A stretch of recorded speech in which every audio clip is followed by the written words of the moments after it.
Love it. Okay. We'll spend a little bit of time on our presidency. So let's get going here and cut right to the chase. All right, do this, and now we're cooking with gas. Okay, so kind of just to recap here, things from previously that we had gotten into. So we've done our court cases.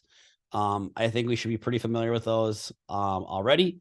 But where we would have left off then is we had gotten through again structure of Congress. We talked gerrymandering again. We had hit on our two foundational cases involving gerrymandering.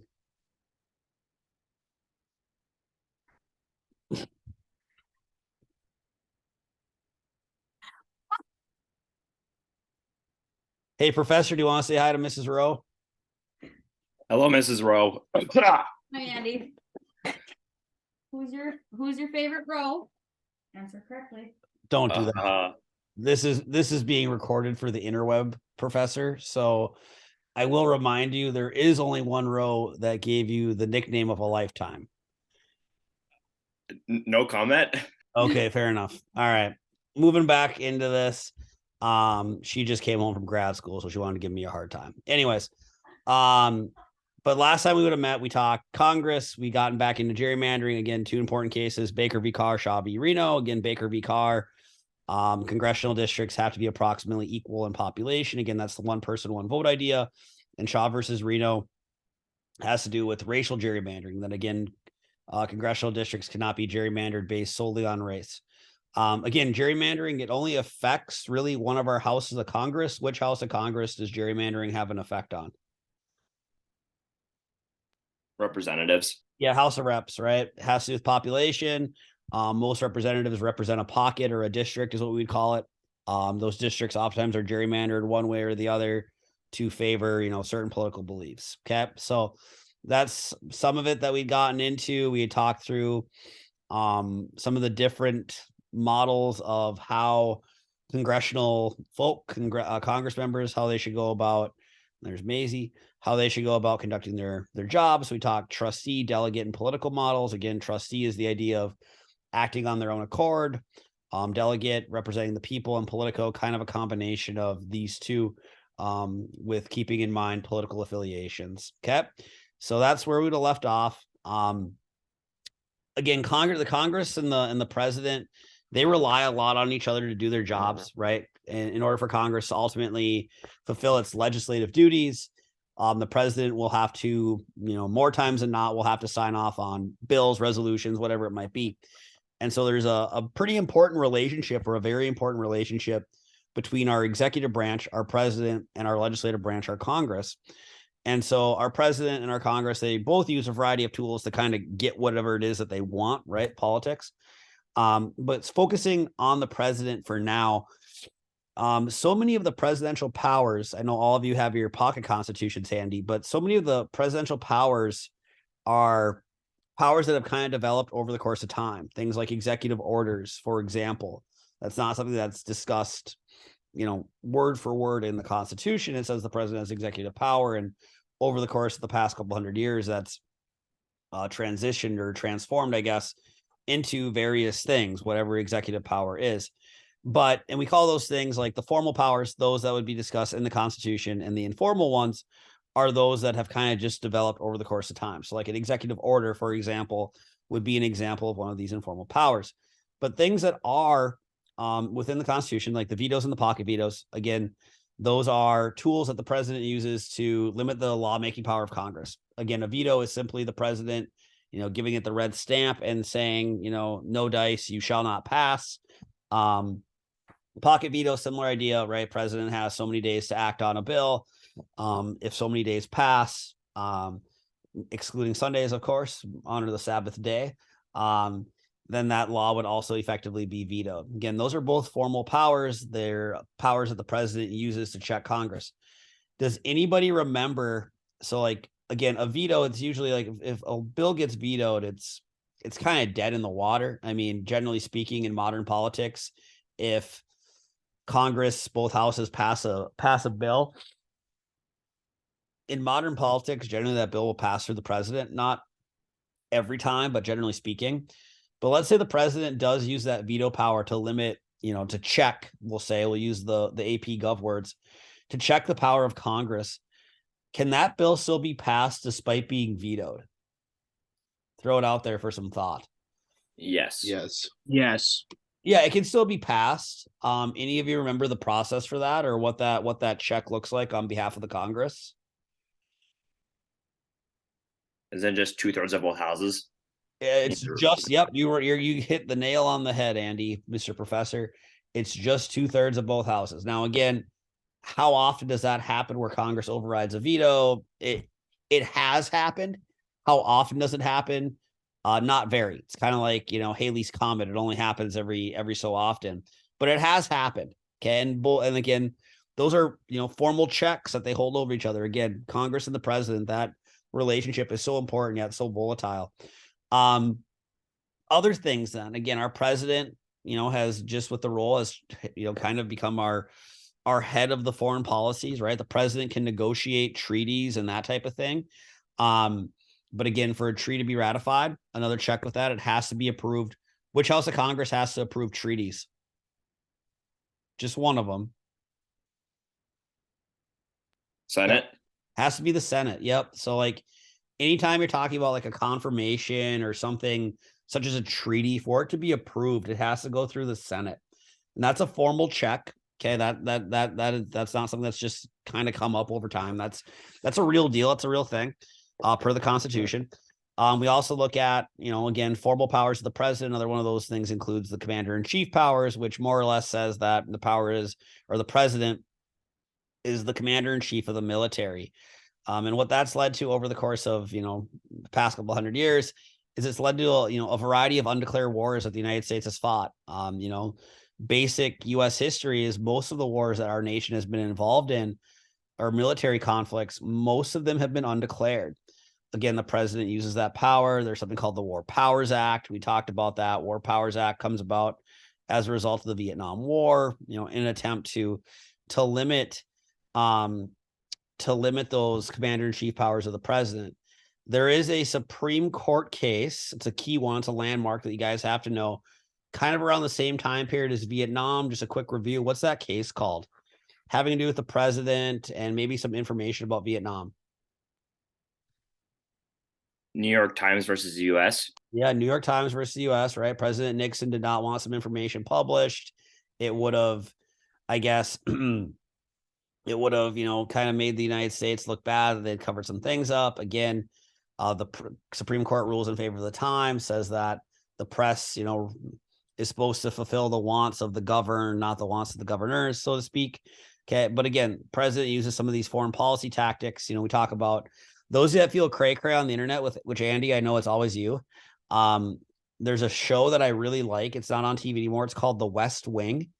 We would have watched some episodes in class had we had more time, but there's a West Wing episode out there. If you ever want to stop by the Rojo for old time's sake and have a Diet Coke and maybe some popcorn.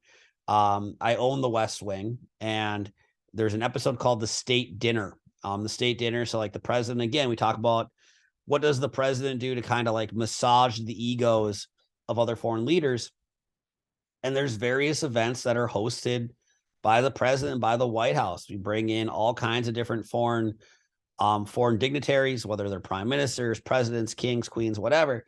And we bring them, mostly our allies, and we, bring them in, wine them and dine them. And, there's politics that happen. There's West Wing, there's a kind of a funny episode where I believe, is it the prime minister? It's prime minister of Japan, maybe. And they bring them in like, hey, we're having fish for supper. We're having salmon. Do you like salmon? I hate salmon. It's kind of a funny thing, but anyways, so that's some of the foreign policy things. When we talk about bargaining and persuasion, again, that kind of just goes back to that relationship between the president and Congress, that they're, constantly jockeying for things. Okay. The president tries to push Congress into doing certain things. Congress tries to push the president doing certain things. I think pretty straightforward there. And then executive orders. Again, this is an informal power. This comes from the term in the Constitution, executive power. And again, an executive order, it has the same effect as a law, but it's not a law because it's not passed by Congress. But again, when would the president use an executive order, or why might the president use an executive order rather than allowing Congress to pass a law? Why might the president do that? Maybe to get something done quicker. To get something done quicker, for sure. And I'd say that's always a part of it, Micah. What's another potential reason? And you're 100% correct in saying that, Micah. But what might be another reason? So we said to get something done quicker. What might be another reason? Maybe a little bit, I mean, not super out of the box. Like a bully pulpit move to encourage Congress? Yeah, maybe. I mean, I don't think you're far off in saying that either. I mean, I think that's probably right around as the president trying to flex their muscles to get Congress to act in a certain way, maybe to, in the future, examine legislation dealing with X, Y, or Z topic. Another one, and kind of what I was looking for here, is think about like the president when they campaign, they always campaign and they have so many promises, right? Politicians, they oftentimes say things that they simply will not do, right? Because they want to rally the voters, they want people to vote for them, right? That's politics.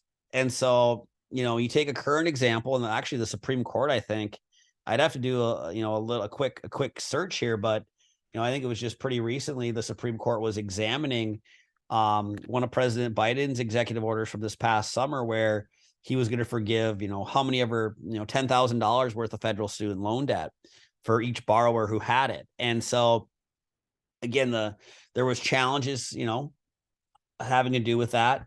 It went to the Supreme Court, and the Supreme Court ultimately is now going to make the decision is that executive order constitutional, unconstitutional, which brings us back to another review item. When the Supreme Court starts reviewing, again, keyword there is review, when they start looking at or reviewing the constitutionality of an executive order or a law or whatever it might be, what's that called? They're using their power of what? Judicial review. Judicial review, right? Marbury versus Madison, judicial review. Okay. So those are some things to be aware of there too.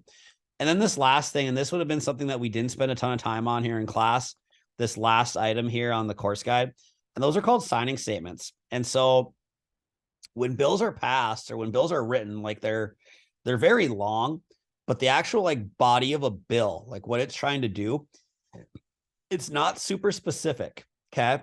The enforcement mechanism is usually left to the president and the bureaucracy. But when the president say they sign a bill, whatever that bill might be, let's say it's a bill having to do with, I don't know, immigration, just for the sake of argument. The president, they just sign it most of the time, but sometimes what presidents will do is, and this is an informal power, this is not something that's in the Constitution, but sometimes what presidents will do is they'll add like their own annotation to the bill. Okay, they don't change the bill per se, but what they do is they add a signing statement basically in which they share how they see this law being executed, what this bill means. Okay, we call that a signing statement. And so then that's on the books. I mean, does it add on to the bill? I mean, no, but it maybe provides grounds for when the president signs it, how they see it being enforced when it goes into effect. Okay, does it actually add to the body of the bill? Not necessarily, but it's something that, I guess can be used as, oh, well, when FDR signed the Social Security Act into law in the 1930s, if he included a signing statement, well, this is how he wants to see that, carried out and what that should look like. So again, just FYI, one of those things. Okay, any questions on those? Again, that's some presidential stuff. Going back into checks on the presidency, again, a lot of those checks come from Congress. And it can come, the House and the Senate together, but again, understand that we talk about like that confirmation power of the Senate, whether that has to do with presidential appointments, whether that has to do with treaty ratification, whatever it might be. The Senate holds a lot of power in that. Okay, and that kind of becomes a very contentious thing, especially when it comes to Supreme Court justices. Again, if you're feeling cray later, or you can't sleep, do some Googling, because kind of a big deal. It would have been a few years ago now. I mean, I say a few, like 8 years ago, which doesn't seem like it was that long ago, but there was a longtime Supreme Court justice, associate justice. His name was Antonin Scalia. Some of you probably recognize that name. And I forget how long he served on the court, probably 20, 30 years, whatever. Again, judges serve for life. But Antonin Scalia died. Okay. He passed away while he was still a justice, sadly, right? And so, and this would have been, I got to think really hard here. This would have been like the summer of 2015 or the summer of 2016. So at that point in time, Barack Obama was still the president, right? Per the Constitution, the president appoints Supreme Court justices. Well, President Obama, he had, basically he was going to appoint a new justice to fill that seat, because again, even though the judicial branch, Supreme Court, it's supposed to be quote unquote nonpartisan, like, don't fool yourselves. Okay. Democrat presidents are going to try to get liberal leaning justices onto the bench. Republican presidents are trying to get conservatives. Like that just is what it is. But here's what's interesting. So Antonin Scalia passes away summer 2015, 2016. I forget exactly when. Shame on me. Barack Obama, he's on his last term. He cannot serve any longer after this term is over, but he's still the president. And so he goes to appoint, the guy's name is Merrick Garland. Merrick Garland would be, I believe he's our current attorney general still, unless something happened. But he, basically he's like, okay, well, hey, I'm the president. I have the power to appoint. Sure, I'm on my way out, but I'm still the president until next January. And so he goes to appoint Merrick Garland, and the Senate Republicans throw a fit. Okay. Why would the Senate Republicans be, in general here, like keeping the context in mind, why would the Senate Republicans at the time, why would they fight the president executing his power to appoint a new Supreme Court justice? Why do you guys think? Because he's going to leave soon. Yeah, he's going to be done soon, right? There's going to be a presidential election in November. And so, and I think this is something we maybe touched on in class. I forget, but moral of the story is this. And I forget some of the details. I forget if he got appointed and he got denied or whatever. But the moral of the story was this, is the Senate Republicans, who I believe had the majority of the Senate at the time, they basically just said, hey, we're going to have nothing to do with this until November.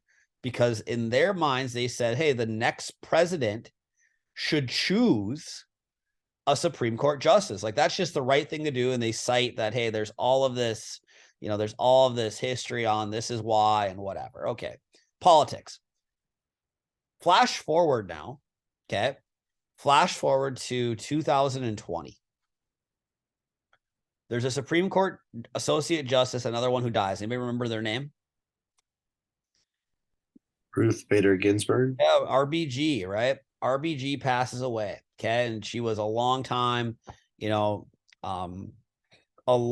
Supreme Court associate justice, appointed by a liberal president. So she had, again, some liberal interpretations of the Constitution, I would say, is probably a fair way to put it. Well, she passes away in 2020, okay, leading up to the presidential election. Well, did President Trump and the Republicans wait to appoint a new Supreme Court justice? No, of course not. But it was different this time. Okay. Now, again, this isn't me trying to knife the Republican Party. It's not that. It's me trying to bring this to your attention. Like, the judicial branch is supposed to be insulated from politics. Is it really? I don't know. Okay. I'll leave that up to you guys, but I think this paints a pretty clear picture that maybe it's not.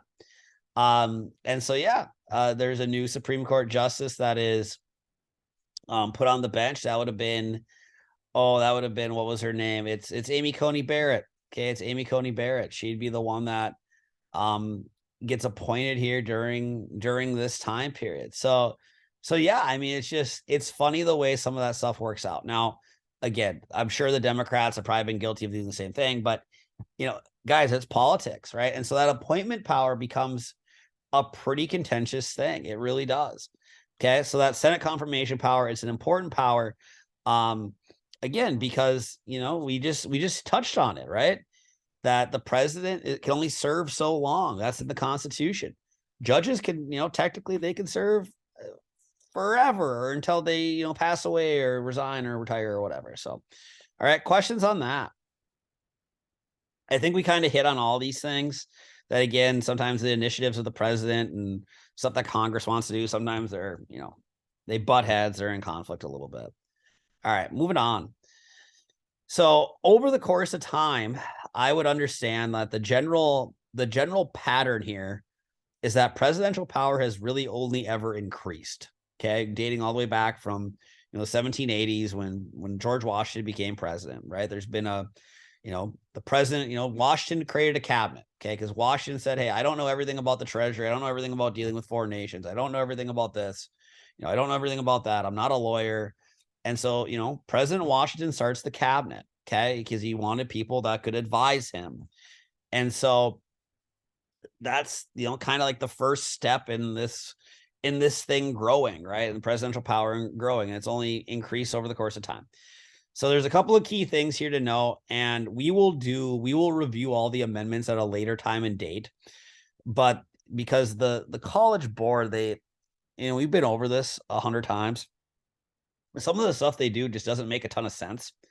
And so you have to know the Constitution, the ins and outs of it.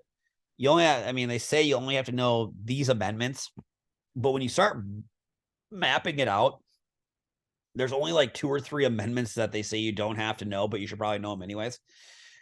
Anywho, getting into that 22nd Amendment. So again, one of the things in the original Constitution is there was no term limits for the president. Okay.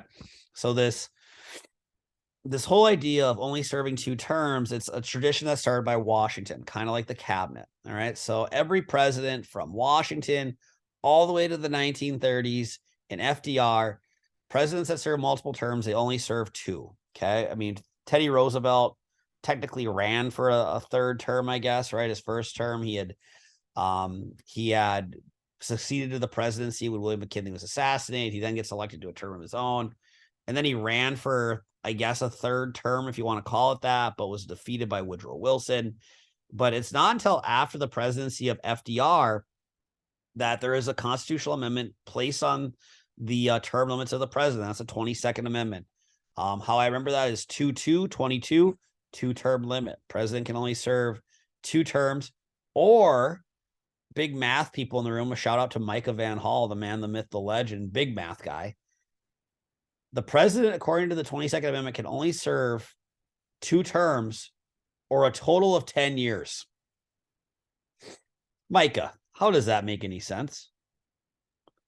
Well, there are exceptions to how you can become president, and that could create some strange scenarios. Yeah, sure, for sure. And that's what it is. And the question always comes, well, Ro, what if this happens? I don't know. If somebody gets to the 10th year, I'm guessing the vice president would just become the next president. Because they say, well, you can finish the term of a president, get elected to 2 terms of your own, total of 10 years. Okay, super. Anywho, questions on that. Fed 70, we will do all of our documents. That'll be another separate review that we'll do later as well. Again, Fed 70, Alex Hamilton, he goes on, he talks about the importance of having just one executive, because if you have multiples, it leads to bad things. It leads to, inefficiencies and, power struggles and whatever. But the most important thing about Fed 70, remember, in my mind, and having, taught this for a few years now, the most important thing about Fed 70, remember, is, again, most of our presidents recently have been about 70 years old, give or take. Maybe 78 would be more fitting, I guess, given our political landscape the past couple presidencies. But excuse me. But according to Hamilton, what is the most important characteristic of an effective president? What personality characteristic? Energetic. Yep, I yell at it. That's why I yell at you guys, in the hallway. Energy and enthusiasm. Okay, the president needs to have some bravado. They need to have some juice, as a Mr. Coach Butler would say.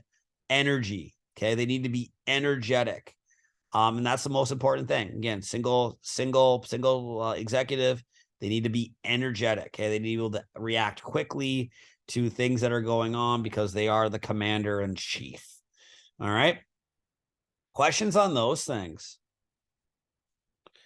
All right, and then just kind of zipping through here. I believe this will be our last, our last one on the presidency. We talk like bully pulpit. We've talked, per the Constitution, the president has to give a State of the Union. I know a couple of you said you'd watched a part of it here the last month. But again, social media has become super important. The Twitter, President Biden, as far as I know, has a Twitter. I don't think it's nearly as it's not near nearly what President Trump's was, as far as some of the things that go out on there. But anyways, again, we got 10 minutes here. We're gonna try to get you guys out of here in a few minutes. But social media has become really important because most people have some form of social media, whether it's Twitter, Facebook, the gram, TikTok, whatever. So that's all become very important. But the State of the Union too. Okay, so the State of the Union, again, president, per the Constitution, has to update the Congress on the State of the Union from time to time, which has become an annual thing. And again, that's where the president, they talk about the things they've done. It kind of becomes this politicized thing. Call on members of Congress. Usually they call out the opposition to, meet us in the aisle, right? Meet us in the center, and let's get some things done, whether it's on unemployment or inflation or student loan debt or whatever it might be. And again, that's the way the president uses, for agenda setting, the things that they hope to accomplish. Okay. And it's another example of the bully pulpit, right? To try to get Congress to, to try to whip them into shape and get Congress to do what they want. Again, but that's the State of the Union. Usually there's an oppositional response. In this case, this past year, this past State of the Union, the Republicans picked out, I believe, the Arkansas governor, Miss Huckabee, and she gave the oppositional response to the State of the Union, tried to, I guess, counter a lot of the points made by President Biden. Okay, I'm going to stop the share here. Questions on any of those things? So just we'll try to be brief tonight. I'll get some questions here posted on